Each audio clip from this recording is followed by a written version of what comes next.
Your birthday is approaching. Someone asks, "So, what are your plans for your birthday?" And you calmly give an answer that leaves everyone puzzled. Nothing. Just an ordinary day.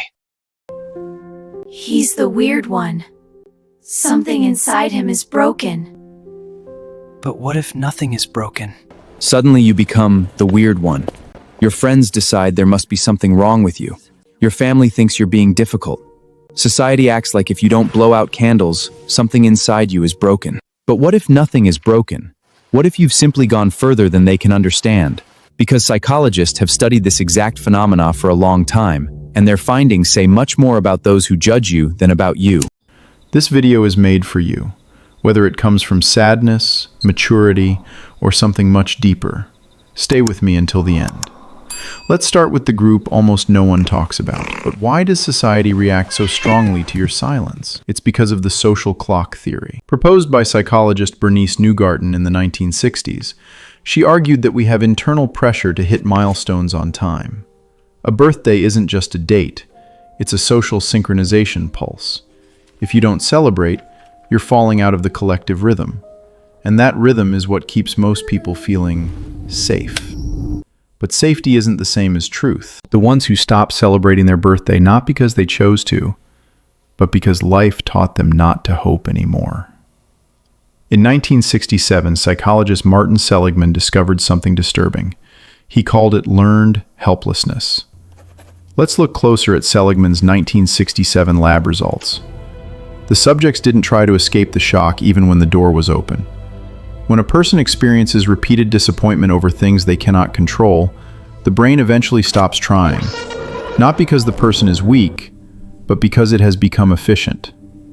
This is the shutter that closes in a human mind. The birthday becomes that open door you no longer care to walk through. And a birthday is essentially a machine of prediction errors. Here's the science. The brain runs on predictions.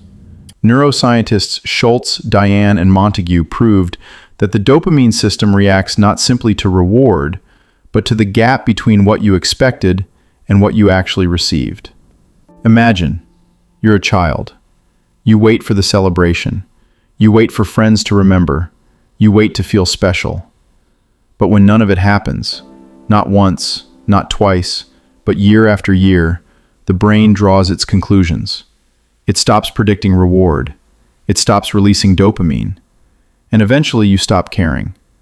Not because you don't care, but because hoping hurts more than forgetting.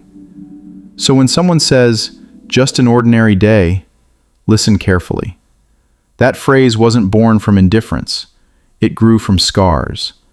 And the calm way they say it isn't coldness, it's armor. In the 1990s, researchers found that birthday blues isn't just a myth. It's a statistical peak in self-reflection and often regret. You are essentially measuring the distance between your dreams and your reality. And some of us prefer not to take that measurement at all. But not everyone who skips their birthday carries scars. The second group looks completely different. These people genuinely forget their birthday not because of pain, but because their mind has 17 tabs open at once. Psychologists call this time blindness, and it happens more often than you think. When you're fully immersed in projects, deadlines, and a life that demands every drop of your attention, days blur together and weeks melt away. Your calendar stops being a schedule and turns into abstract art. Their brain simply filed that date under "not urgent," right next to the dentist appointment they've postponed 4 times and the to-do list that already looks like a novel. It doesn't mean they don't value themselves. It means they value so many things that one single day simply slips through. And now the third group. Those who neither forgot nor were wounded. Those who looked at the whole idea of celebrating a birthday and quietly said, "I'm fine." Not because they're cold, not because they're lonely. They simply don't need it anymore. And if this is you, here's the science behind it. Psychologists Ryan and Deasy spent decades studying self-determination theory. They discovered that true emotional independence appears when a person fully satisfies 3 basic needs: autonomy, competence, and relatedness. Competence, the second pillar of self-determination. When you feel capable in your work, you don't need a party to feel valid. Your validation comes from the mastery of your craft. Every day becomes a celebration of what you can do. When these three things are in order inside you, external rituals like birthdays stop being necessary. You no longer need an annual external confirmation of your worth. Of course, everything has a dark side. Sometimes refusing to celebrate is not strength, but a protective mechanism that can slowly distance you from people.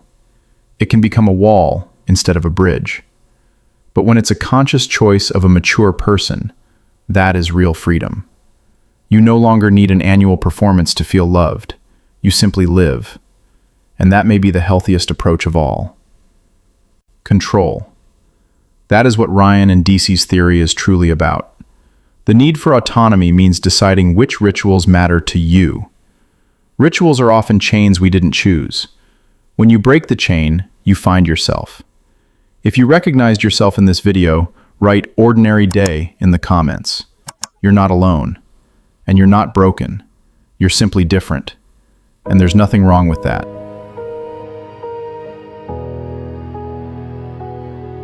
Thank you for watching until the end. If the video helped you, like it and subscribe. I make these quiet reflections every week. Goodbye.